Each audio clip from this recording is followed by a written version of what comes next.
여러분, 새해 복 많이 받으세요. 드디어 2022년이 밝았는데요. 다들 신년 목표는 세우셨나요? 올해엔 꼭 절약 저축해야지, 한강뷰 가자 하며 재테크 계획만 한 보따리 세우신 분들 많을 것 같은데요. 이런 재테크는 어떠세요? 초기 투자 비용 제로, 하루 5분만 투자하면 용돈이 굴러 들어오는 앱테크! 지금 바로 자세히 알려드릴게요. 그거 아세요? 요즘 애들이 폐지 줍기에 빠졌대요. 갑자기 폐지 줍기라니. 우리가 흔히 알고 있는 진짜 폐지 줍기가 아니라 일명 디지털 폐지 줍기를 말하는 건데요. 온라인상에서 지급되는 포인트 등을 쫌쫌따리 모아서 커피값, 치킨값이라도 만들자는 뜻이래요. 스마트폰 어플리케이션을 활용해 돈을 번다고 해서 앱테크라고 불리기도 합니다.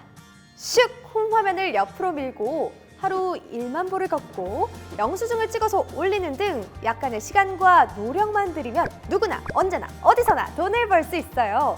물론 앱테크를 통해서 보상받게 되는 리워드 단위가 크진 않지만 일상 속에서 쉽게 참여할 수 있고 소소하지만 모이면 쏠쏠한 보상을 얻을 수 있기 때문에 젊은 세대들에게 큰 관심을 받고 있습니다.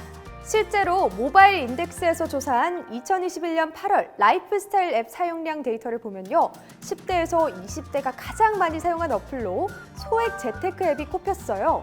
덕질의 진심인 Z세대의 필수템, 연예인 소통 커뮤니티 앱까지 가볍게 제쳤다는데 놀랍지 않으세요? 뿐만 아니라 엠브레인의 설문에 따르면 20대 중 46.4%가 30대 중 50%가 앱을 활용해서 재테크를 하고 있다고 응답했어요. MZ세대의 2명 중 1명은 앱테크를 이용하는 셈인 거죠. 에이, 젊은 세대들은 이런 귀찮은 거 싫어하지 않나 싶으셨다면 크나큰 오해! 주위를 둘러보세요. 정말 나만 아는 앱테크일지도 몰라요. 그렇다면 대체 왜 앱테크가 MZ세대 사이에서 선풍적인 인기를 끌고 있는 걸까요? 첫째, MZ세대는 태어날 때부터 모바일과 함께한 디지털 네이티브이기 때문입니다. 스마트폰과 온라인 활동이 숨쉬는 것만큼이나 자연스러운 MZ세대에게는 앱테크가 가장 간편한 재테크 방식으로 꼽힌답니다. 둘째, 자기만족과 성취감을 중시하는 MZ세대의 취향을 저격했대요. 취업, 내 집 마련, 결혼, 뭐 하나 쉽게 이루기 힘든 현 시대 상황에서 소소하지만 확실한 보상이 주어지는 앱테크에 큰 만족감을 느끼는 거죠. 이처럼 떠오르는 소비주역인 MZ세대를 잡기 위해서 업계에서는 다양한 앱테크 서비스를 선보이고 있는데요. 그 종류가 얼마나 각양각색인지 인터넷에서는 각종 리워드 앱의 특징과 포인트를 얻는 방법 등을 연구하는 카페나 동호회까지 생겨났어요. 그럼 대표적인 앱테크 유형과 유형별 플랫폼엔 어떤 것이 있을까요? 제가 알기 쉽게 쏙쏙 요약해 드릴게요. 첫 번째, 출석 체크형 앱입니다. 출석 체크형은 매일 출석 체크를 하면 소량의 포인트를 주는 가장 기본적인 앱테크 유형이에요. 연속 출첵에 성공할 경우 더 많은 보상을 주거나 경품 추첨 기회를 주기도 하죠. 대표적인 앱으로는 머니트리가 있는데요. 출석 룰렛을 돌려서 10원에서부터 만원까지 랜덤으로 포인트를 얻을 수 있어요. 출석 체크형의 경우 단일 앱만으로는 큰 수익을 기대하기 힘들지만 여러 앱을 깔아놓고 매일 순회하면 소량의 용돈을 벌 수 있을 정도로 포인트를 모을 수 있대요. 특히 하나의 포인트를 공유하는 패밀리 앱들을 활용한다면 포인트를 빨리 또 많이 모을 수 있으니 효과가 배가 되겠죠? 두 번째, 만보기 유형. 앱이 깔린 기기를 들고 이동하면 움직임을 인식해서 특정 걸음수를 기록할 때마다 포인트를 제공하는 방식입니다. 걷기 운동도 하고 동시에 돈까지 벌 수 있으니 일석이조겠죠? 가장 대표적인 앱은 캐시워크인데요. 100걸음마다 1캐시를 모을 수 있는 상태가 되고 화면 중앙 상자에 숫자가 올라갑니다. 그 상자를 탭해주기만 하면 캐시 적립 완료! 이외에도 토스 만보기, 애니핏 등 다양한 만보기 앱이 있는데요. 여기서 꿀팁 하나 드릴게요. 하나의 기기에 여러 개의 만보기 앱을 깔면 그 앱들이 움직임을 동시에 감지해 별도로 카운트하기 때문에 수입이 배로 증가한다고 합니다. 이왕 만보기 앱테크를 시도하고 싶다면 여러 앱을 동시에 깔아놓는 것도 좋은 방법이겠죠? 세 번째, 유저 참여형. 다른 유형에 비해서 이용자들에게 보다 적극적인 활동을 요하는 유형인데요. 어느 정도 수고를 들여야 하는 만큼 단순 출석 체크나 광고 시청량보다는 보상액이 높은 편입니다. 최근에는 광고와 연계된 퀴즈, 또 퍼즐을 풀거나 설문조사에 참여하는 등 다양한 방식의 참여형 앱들이 생겨나고 있는데요. 설문조사 리워드 사이트 중 가장 유명한 엠브레인 패널파워를 예로 들어볼게요. 패널파워에 회원 등록을 하면 그때그때 뜬 설문조사나 좌담회 등에 참여할 수 있고요. 조사에 참여하면 일정량의 적립금을 줍니다. 사는 곳이나 나이, 성별 등 신상 정보를 1차적으로 확인한 후 최종 설문자를 선정하는 방식이라고 하는데요. 설문자로 선정되지 못했을 경우에는 대략 50원 정도의 리워드를, 선정이 됐다면 그보다 높은 리워드를 받을 수 있다고 합니다. 설정을 통해서 새로운 설문이 뜰 때마다 이메일 혹은 문자 알림을 받을 수 있고요. 소요 시간과 적립금까지 한눈에 확인할 수 있다니 꽤 편리하죠? 네 번째, 목표 달성형. 챌린저스, 마셔봐, 후시. 2020년 상반기 Z세대 SNS 피드를 뜨겁게 달군 앱들인데요. 이들 모두 목표 달성형 앱테크 앱이라는 공통점을 갖고 있습니다.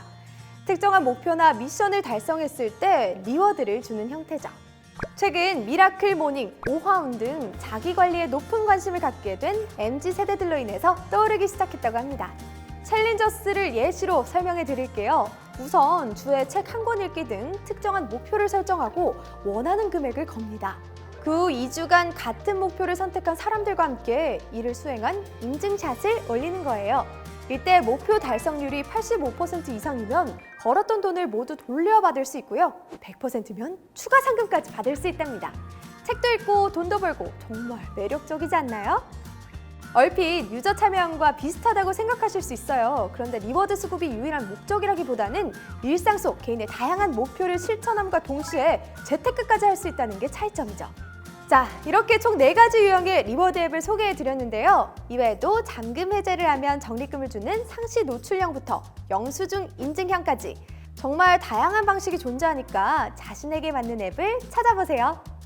이렇게 대부분의 앱테크가 가능한 앱들은 적립금, 즉 캐시를 제공하는 방식을 활용하고 있는데요.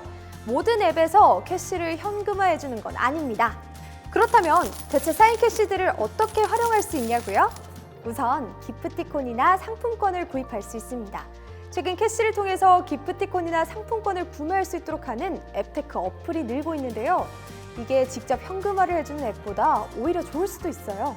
현금화를 해주는 앱은 보통 수익성이 떨어지거나 현금화 조건이 까다롭거든요. 비교적 가격대가 높은 기프티콘을 캐시로 구매해 중고거래 플랫폼 등에 2차 판매하는 방법으로 더 높은 수익을 창출할 수도 있답니다. 혹은 반드시 현금화하지 않더라도 세금 등 공과금 납부에 활용할 수 있는 상품권을 구매해서 고정 지출을 줄이는 데 활용할 수도 있겠죠? 여기에 더해 포인트를 통해 타 투자 상품에 직접 투자할 수 있게 하는 플랫폼도 생겼어요. 대표적으로 실업앱에서 제공하는 야금야금이 있는데요. 출석 체크 시 랜덤하게 약 6원 정도에 해당하는 야금을 주고요. 이렇게 모인 야금을 통해서 자동으로 금이 매수가 된다고 해요. 뿐만 아니라 적립금을 적금 납부에 활용할 수 있는 앱도 존재하고요. 브랜드 간 협약을 통해서 포인트 상호 전환을 지원하기도 하니까 앱테크 방식이나 플랫폼을 선택하기 전에 적립금을 어떻게 활용할 수 있을지 알아보는 게 좋겠죠? 잠깐! 지금 바로 하러 가고 싶으시다고요? 마지막으로 앱테크 활용할 때 유의할 사항까지 듣고 가세요. 먼저 앱테크를 통해서 많은 돈을 벌 수 있을 거란 환상을 버려야 합니다. 하루 종일 리워드 앱에 매달린다고 해도 생활비를 벌 정도로 큰 수익을 내는 건 굉장히 어려워요. 그래서 앱테크는 휴식 시간이나 출퇴근 시간 등 본업 이외에 남는 자투리 시간을 활용해 조금씩 하는 게 몸 건강에도 정신 건강에도 좋습니다. 또 앱테크를 악용해서 개인정보를 빼가거나 포인트 입금을 미루거나 돌연 서비스를 중단하는 등 비정상적으로 운영되는 리워드 앱도 많아요. 그래서 무분별하게 어플을 설치하기보단 과연 믿을 만한 앱인지 이용자 수나 후기 등을 먼저 확인하는 게 중요합니다. 자, 지금까지 앱테크에 대해서 함께 알아봤는데요. 어떠셨나요? 정말 당장이라도 시작할 수 있는 재테크라서 더 매력적이지 않나요? 올해는 꼭 부자가 돼야지 다짐한 당신! 아직도 재테크하기엔 시드가 일단 어느 정도 시드를 모은 후에라며 미루어왔던 당신! 지금 바로 태클 모아 태산의 꿈을 향해 앱테크와 함께 한 발 내디뎌보는 건 어떨까요? 앱테크 세 줄로 요약해볼게요. 첫 번째, 나에게 맞는 앱테크 유형과 플랫폼을 골라라. 둘째, 자투리 시간을 계획적으로 활용해 앱을 실행해라. 셋째, 캐시 사용 방법을 확인 후 쏠쏠하게 활용해라. 여러분 잘 기억하셨죠? 다음에는 더 재밌는 이색 재테크 방법으로 찾아오겠습니다. 다음에 또 만나요.